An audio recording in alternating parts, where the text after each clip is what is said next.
Aku ucapkan terima kasih dan berharap kamu faham. Kita akhiri pembelajaran hari ini.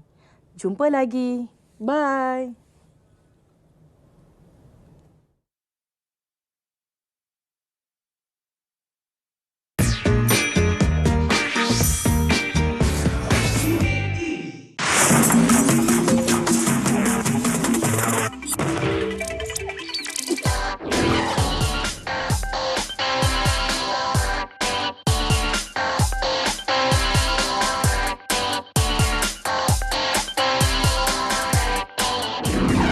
Pelajar semua, kembali bersama saya, hos anda Wani Carey bersama guru jemputan kita, Cikgu Kala Devi, anak perempuan Arumugam. Apa khabar Cikgu? Sihat? Baik, sehat. Apa khabar Wani? Khabar baik seperti biasa. Kita nak mulakan subjek kita hari ini, tapi sebelum tu Wani nak share sikitlah. Macam ada pelajar yang kata pendidikan moral ni dia sebenarnya macam agak susah nak hafal nilai-nilai dia, agak susah cara teknik nak jawab. Jadi untuk memulakan subjek hari ini, dari segi apa dan teknik macam mana nak kuasai pendidikan moral ni sendiri, Cikgu? Terima kasih Wani kerana memberi peluang kepada saya untuk bersama anda dan juga murid-murid di hadapan di sini.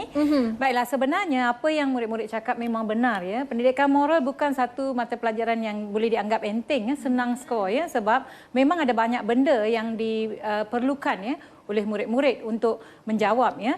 Yang pertama tadi ialah dari segi menghafal nilai. Kalau dahulu pada peringkat awal murid bukan sahaja menghafal 36 nilai, tetapi mereka juga perlu menghafal definisi penuh untuk setiap 36 nilai itu. Dan 36 nilai ini daripada 7 bidang pembelajaran. Jadi berbeza-beza.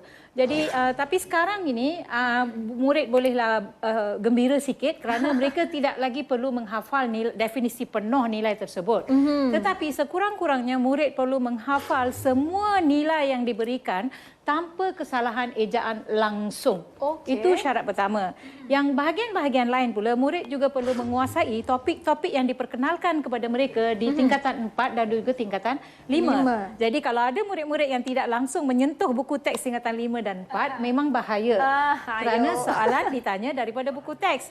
Dan seperti yang kamu tahu, kumpulan yang tahun ini yang mengambil periksaan SPM pada 2021, mereka adalah pengguna terakhir buku teks tingkatan 5 tahun ini sebab silibus yang baru hanya mempunyai 18 nilai dan sukatannya berbeza daripada sukatan sekarang.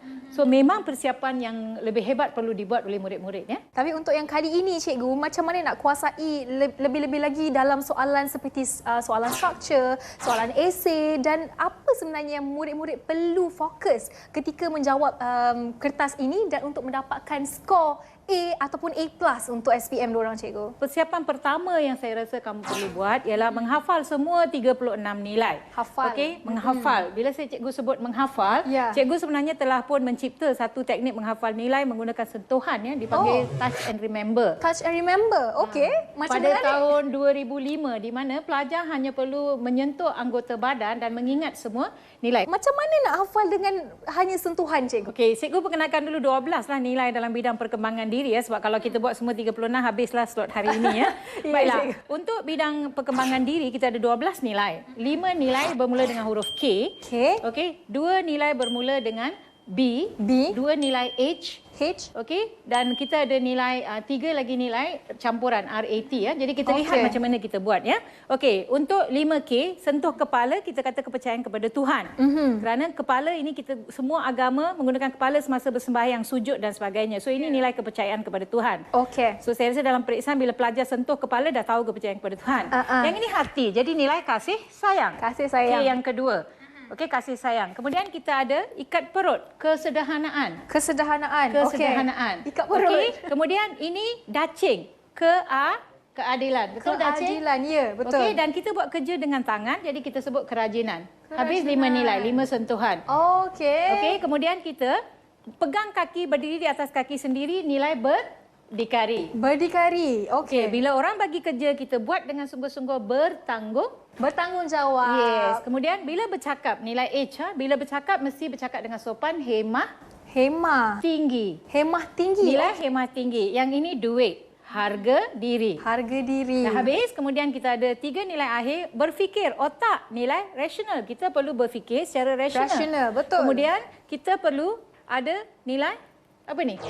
Jangan terima wang rasuah dan sebagainya. Jadi amanah. Amanah. Amanah. Okey. Jangan terima rasuah. Dan akhir sekali cincai. Cincai. Jangan kisah. Toleransi. So habis 12 nilai sentuhan. Wow, cikgu. Itu untuk 12 saja. Lagi ada ya, lagi 36. Jadi saya perkenalkan 12 dulu untuk para pelajar. Jadi selain itu cikgu, antara cara untuk mengingati nilai-nilai yang diberikan, apa part bahagian yang perlu difokuskan yang memberi markah paling banyak dalam kertas pendidikan moral sebenarnya? Baiklah, pendidikan moral, silibus baru, silibus yang ada sekarang ni sudah diperkenalkan sejak tahun 2001 ya. Jadi sekarang dah hampir dekat 20 tahun ya. Dan buku teks tingkatan 5 memang saya yang menulis buku teks itu pada masa itu. Dan kalau kita lihat, fokus pertama murid-murid yang suka mengabaikan buku teks. Saya tak berapa setuju dengan konsep murid dan tidak memegang buku teks langsung. Sebab selama ini pengalaman kami, soalan-soalan yang diambil memang menyentuh buku teks tingkatan 4 dan juga tingkatan 5. So kalau kamu tak buka langsung buku, macam mana kamu nak jawab soalan? Sebab benda ni dah disediakan. Yeah. So kita baca, kita fahami dan jawab. Itu adalah apa orang kata persediaan pertama. Betul. Okey, jinak-jinakkan diri dengan buku teks. Okey. Kemudian yang perkara yang kedua ialah sekarang ini soalan moral lebih berfokus kepada dua aspek, iaitu KBAT, kemahiran berfikir aras tinggi, dan juga KBK, kemahiran berfikir secara kreatif dan juga kritis. Jadi murid-murid tidak boleh mengharapkan jawapan yang memerlukan jawapan sebutkan 5 prinsip rukun negara. Itu bukan tahap tingkatan 5. Ya, Okey, betul. dia mungkin tanya soalan apakah nilai yang ingin diterapkan dalam prinsip rukun negara yang pertama. So itu yang murid perlu jawab. Dan oleh kerana dia fokuskan kepada kemahiran berfikir aras tinggi, murid perlu memberi nombor satu alasan. Alasan. Sesuatu tindakan, sesuatu perbuatan, suatu isu, apa alasan untuk murid bertindak demikian dan berikan nilai yang berkait dengan tindakan tersebut. Yang penting alasan itu munasabah dan sesuai dengan Ya, jawapan sesuai kita. dan ada elemen-elemen moral. Okey ya, kita lihat slide yang berikutnya. Baiklah, kalau bagi soalan struktur ya, katakan markah yang diberikan, peruntukan perlu diberikan kepada peruntukan markah ya. Jadi pelajar bila menjawab dia kena tengok markah ya. Ya. Kalau fokus itu memberi huraian atau penerangan. Contoh kan dia kata terangkan gaya hidup sihat. Kalau satu markah lain, kalau dua markah kita perlu beri dua jawapan. Okey. Contoh di sini gaya hidup sihat kita lihat kita perlu sentiasa bersenam. Itu markah. satu penerangan. Tapi bagaimana huraian bersenam? Sekurang-kurangnya bersenam 3 kali seminggu. Kalau murid tulis kita perlu bersenam untuk menjamin gaya hidup sihat, dia tak dapat markah yang kedua. Dia hanya mendapat markah di depan sahaja sebab yang belakang itu jawapannya tiada isi. Faham. Tiada isi. Okey, dan murid perlu membaca soalan dengan teliti. Sebelum menjawab soalan struktur, dia perlu gariskan dulu kehendak soalan. Jangan tersilap memahami keperluan soalan ya. Dalam pengalaman saya, ramai murid yang pandai pun tersilap membaca soalan. Terutamanya soalan itu dia merujuk kepada siapa. Dia tanya kepada siapa. Isu yang disentuh isu apa. Dan kesan itu kepada siapa. Okey, dan selain saya dah sebut tadi mahirkan nilai ya. Kita lihat yang berikutnya. Baik, kita tengok pula soalan esei ya. Esei. Baik, soalan esei adalah satu lagi bahagian yang penting kerana membawa 40 markah ya untuk keseluruhan kertas ini 20 markah, maaf ya. Baik, esei murid perlu tulis nilai untuk semua soalan. Sama ada soalan itu minta nilai atau tak minta nilai. Untuk selamatkan jawapan, tuliskan nilai untuk semua jawapan. Sekurang-kurangnya berapa cikgu? Selalunya dia nak 3 tapi saya cadangkan 5 sebab 5. Okey. Sebab nak selamatkan kalau nilai salah masih boleh diselamatkan. Okey, kerana dalam semua soalan nilai mungkin diberi markah jika tidak cukup. Alright. Okey, kemudian amalkan menulis jawapan lebih daripada yang diminta. Kalaupun dia sebut di situ terangkan 3 ciri, murid boleh menulis lebih daripada 3 ciri ya.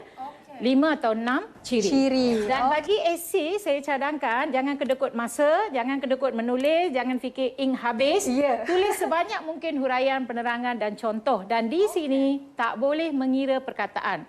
Moral, esei moral tak ada bilangan patah perkataan ya. Dan persoalan yang murid selalu tanya, cikgu, esei perlu guna perenggan atau tidak? Itu bergantung kepada kamu. Tetapi kalau kamu menggunakan perenggan pun tak salah.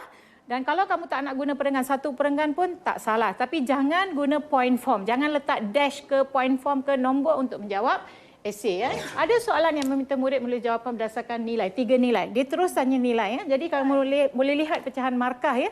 Kalau untuk soalan yang minta nilai dan pelajar tak jawab nilai langsung, dia jawab macam karangan bahasa Melayu, maksimum dia boleh dapat markah 9 sahaja. Okey, 9. Okey, dan lihat pecahan berikutnya. Kalau pelajar jawab 1 nilai, 9 huraian diberi markah. 10 markah Kalau dia jawab 2 nilai, 8 huraian diterima, 3 nilai, 7 huraian diterima. Macam mana pun maksimum markah esei ialah 10.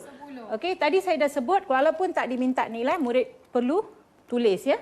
Dan esei boleh ditulis sama ada menggunakan perengan atau tanpa perengan yang saya cakap tadi ya.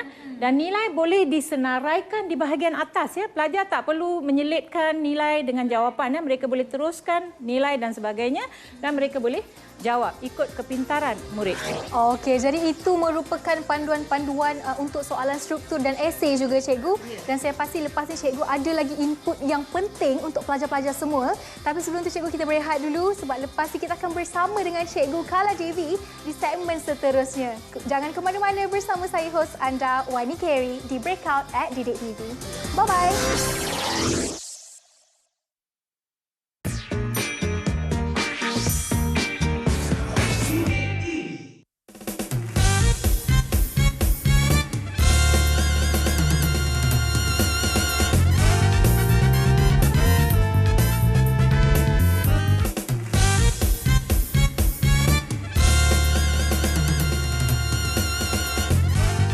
Hai, apa khabar? Salam sejahtera. Kita bersua kembali dalam kelas kita Misi Menjelang 60 Hari bersama dengan saya Dr. Gas. Dan hari ini, biasa terima kasih kita ucapkan kerana pelajar-pelajar masih keadaan tenang dan sentiasa bersedia untuk memastikan kejayaan SPM di tangan anda dalam genggaman, dan kami telah memberikan pelbagai tips mengikut pelbagai subjek yang telah kita bawa pakar-pakar di sini. Hari ini kita masih nak menyambung lagi perbualan kita, perbincangan kita dengan membawa guru pakar kita sebelah saya sekarang ini, Cikgu Gan, ada bersama dengan saya. Dah tak asing lagi, Gan Feiting ada bersama dengan kita. Cikgu Gan sihat? Salam berjumpa kembali, Dr. Gan. Betul kembali Cikgu Gan, dan kita akan murid-murid, bertemu how are you? You are awesome. Guru-guru semua di luar sana mungkin boleh mengikuti rancangan kita pada hari ini, dan ada pelajar-pelajar calon SPM Betul. 2020. Dan bila bercakap tentang subjek yang bakal kita bincangkan sebentar lagi, berkaitan dengan matematik kertas 2, Cikgu Gan pastinya akan bawa pelbagai tips yang boleh kita jadikan panduan. Dan ini Dan.